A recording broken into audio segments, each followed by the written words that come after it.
lights are on, the cameras are hot, and the audience is fired up.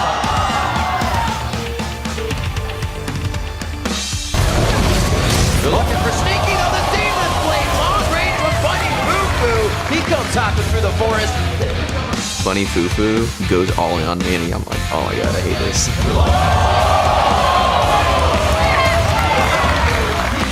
It's really important for us to beat Coast. Huge by Mancloud. The duel against Shifter, the knock of Shifter. Can he win this fight? They're looking stronger, but I still think they're very beatable. Wild Ghost goes out. They're going to get the blast in. One blast. Ricochet. They got Björksen, the best mechanical player in NA. So good. We're definitely going to have to bring our A game. They've been wanting to beat us for a very, very long time.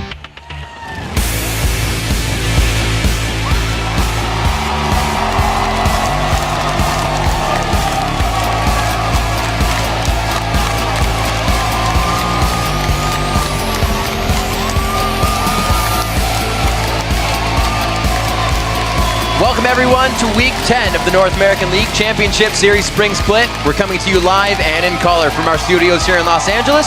Hello everyone, I'm Ruben Tabiz in the third, and with me is Joshua Jat Leesman. Jat, how are we doing this week? I just got to say I'm doing pretty good, Rube. It's nearing the end here of this LCS regular season. We're just gearing up for the playoffs right now. But that doesn't mean these games this week don't have a pretty big impact. Seems like it all just started yesterday. But big news this week. Dignitas announcing that after 2.5 years as a starter on the team, Skara would be stepping down off the Rift and taking over as the team's coach. Yeah, it was really big news. And you know, this move was meant to stop Dignitas' slide down the standings and make them more of a threat for the playoffs. And you know, so far this year, even though Scar's had a great career, 7th in kills, 2nd in total deaths, and 3rd in assists for mid laners. So not the year you'd expect from Scar. But you can't discount what he's meant to his team and to the sport. Scar has been a long-time presence in the North American LCS. He went to Worlds in Season 2, was overwhelmingly voted to represent North American All-Stars, taking 50% of the votes last year, and he is also one of the most watched streamers and highly respected amongst other pros. So still, great career for Scar, but he's out this week. Right, and on that point, taking over the mid lane for Dig is going to be Golden Glue, who comes from the North American Challenger Series, where he was playing for Complexity Red. Yeah, he's coming off the Challenger Series, where they placed 3rd in Series 1, and then they recently lost in the quarterfinals of Series 2. He was playing with some familiar faces as well. He's getting a bit of experience. He played with NK Inc. and Evaniscus, who used to play for the Old Velocity, so he's kind of in there. And we can't forget, Dignitas wasn't the only one to see personnel changes. Evil Geniuses have 2 of their regular players, Yellow Pea and Snoopy, returning to the starting lineup, while Crepo is out again today. Yeah, covering support once again this week is going to be Ken from the Challenger team, the Blue Pill. He had a tough debut last week as EG went 0-2 against a decidedly strong schedule, COG and Cloud9. So today they face Dignitas and then Coast later in the week. So it gets a bit easier, but it's still tough. See what they can do. All these changes come as teams lace up their shoes for the last sprint towards the spring split finish line. Right. Each team has only 6 games left. The bottom 5 teams are also only separated by 3 wins, which means every game for those guys is critically important as they hope to avoid summer relegation. And if they can't climb out of the danger zone, they at least want to give themselves the best chance of success by being able to choose who they face. Yeah, just to people's home are following the NA Challenger Series. The pros are as well, and nobody wants to face LMQ. Yeah, easy to say there. Finally, starting today, teams will be playing on the 4.4 patch, which means the Eye of the Void Vel'Koz is available for play. Now let's check in with the hashtag burning up the internet, hashtag LCS Big Plays. Today's standout moment comes from the European LCS with a massive momentum shift around the Baron pit. At Freljord, Ash writes, Super Hot Crew owning Gambit at Baron. Nice one from none other than Super Hot Crew versus Gambit. Here's your number 1. Yeah, and this play was ridiculous. Yeah, Gambit thought they had the big lead here, so they tried to force Baron because Kale was dead. But the magic resist debuff from the Baron pit meant Super Hawk Crew could just destroy them. Everybody just bail out right at the end, and they end up losing the Baron as well. It was a huge turning point in that Super Hawk Crew victory. So many people kind of forget that you still need a ton of damage to take down Baron as well, because he's going to deal it right back to you. Super Hawk Crew pulls out of that one quite nice and gets that Baron on it. Big play of the week goes to them. Remember to share your favorite moments from today's games at LOL Esports and use that hashtag LCS Big Plays. There were some big shakeups in the European League table after their Week 10 action and resulted in, you guessed it, more ties. Joining SK Gaming in a 3-way tie for first are Alliance and Fnatic. Let's look at those standings. Gambit and Roccat slid down to a tie for 4th place and then clinching the MVP honors as well. was Alliance's support Nip. He had a big week on Thresh and Leona.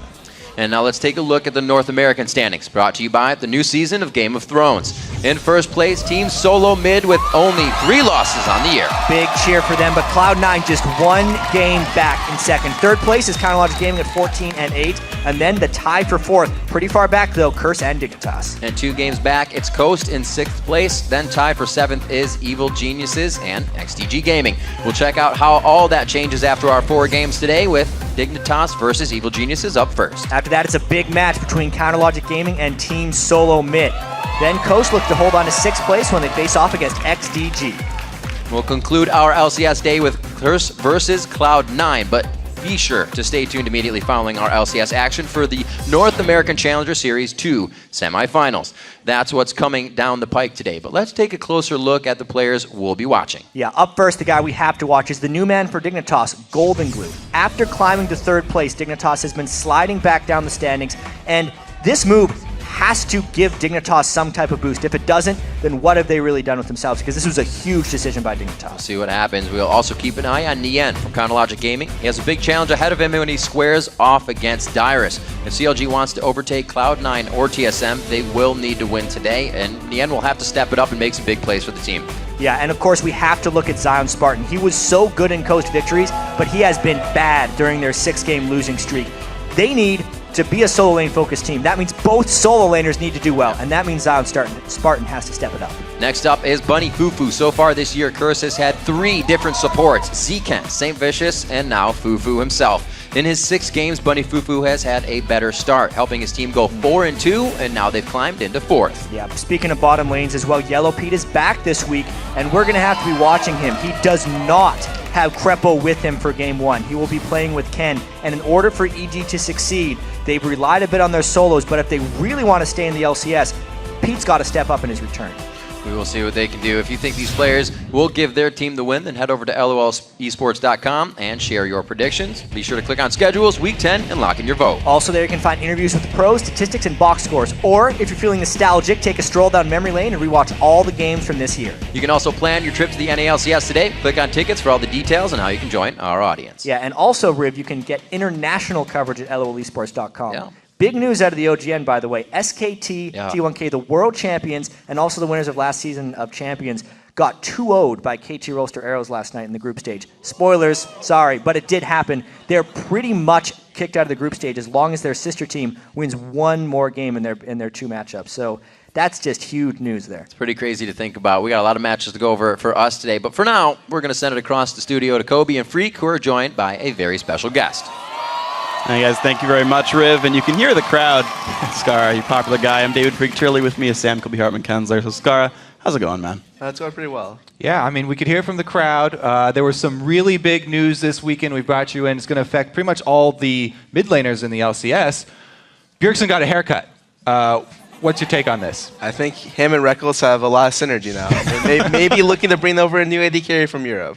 All right. In all seriousness, though, bringing in Golden Glue, when you went to go pick him up, did you have any time to give him advice? Like, there's a whole lot to go over coming from the Challenger scene going into the LCS. What were some of the big things that you really wanted to convey to Golden Glue?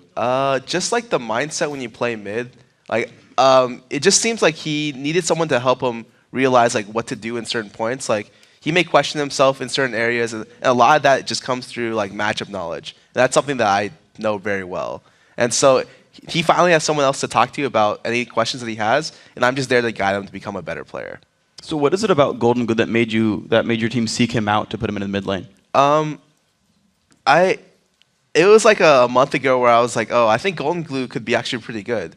And then after that, like I started performing pretty poorly, and the team decided to search out Golden Glue to replace me as a mid lane. Mm-hmm. What do you think Golden Glue will bring to the team? I think he's a more aggressive player, and he's got specific champion picks that I don't play. So, and I don't want to say anything else, but he's really good on those champions, and it's going to be a treat to watch today. Yeah, did the rework of Gragas have anything to do with this? Yeah, that's the main reason.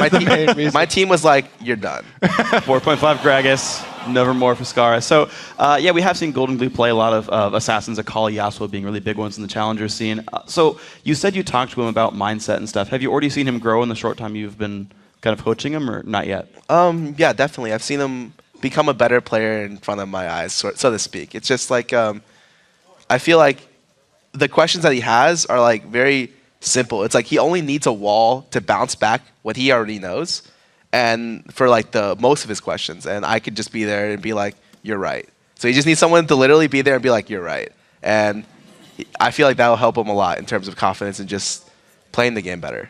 That's good. I'm glad you're helping him out there to get his confidence up. So then I want to talk to you then about your career here, because you've, of course, been with Dig for 2.5 years, popular streamer for a while. What are some big moments for you for the last while? The biggest thing I can think of, and I was playing Yi yesterday, was my APE game against TSM. That was really the shining moment of APE as soon as he got nerfed, like right before he got nerfed. So that was a pretty big game for me in terms of the LCS. Of course, one of my favorite memories was my first debut at IPL3. We came out, I played top lane, so something completely random, and we won the tournament with me playing a champion I had played like twice before. So it was just it's like the first tournament I ever went to, so of course that sparks a lot of memories. Always a good feeling. So looking forward now, you're moving into sort of a coaching position. What are the goals that you have so far for yourself for coaching Team Dignitas? What kind of direction do you want to take the team in now? I think it's really easy for me to be able to slip back into a coaching position, because a lot of times I was just focused on how to make myself better. But now that I can see like the bigger picture, like making the team better as a whole just means that I have to concentrate on like their biggest weak points. Like we spent a lot of time this week just working on rotations, stuff that like the mid game where I feel like Dig has a near perfect 5 minutes. Like the first 5 minutes, Dig plays extremely well, but after that it's like starts to crumble. And so I spent a lot of time working on that crumbling factor, especially this week. At least you will see if you guys can keep the crumbs together here with this one. We want to get your thoughts on our Twitter question of the day today. The groans make it worse. Our Twitter question of the day. Twitter question of the day. Man, I'm bad today. Which player in the North American LCS has impacted the way you guys play, and how? Now for Skara, any players that have impacted your career? I would say like for Seasons 2, I know GG played a really big impact. And although he's not here with us anymore, like he impacted almost all the mid laners in NA. And I know personally from talking to him a lot, like I know I used to talk to Link a lot. And in the previous season, and in this split, I talked to Shifter. I ended up talking to Shifter quite a bit. So those are the 3 mid laners I've like looked up to / just conversed with a lot, and just had a lot of different like back and forths with. And actually, as a follow-up, I know a lot of players, after hearing your retirement, like pros talking about how much you impacted them as well in their careers. How do you feel about like the pros who are like, they're kind of like sad you're gone? I mean, it was really heartwarming, I would say, because at the time that it happened, like it was still kind of a shock to me, and now it's like they said that, so I was able to be like, well, I'm glad I was able to make these kind of memories for them and like with them. It's good. All right. Well, thank you so much for joining us and making some memories for the North American fans here today.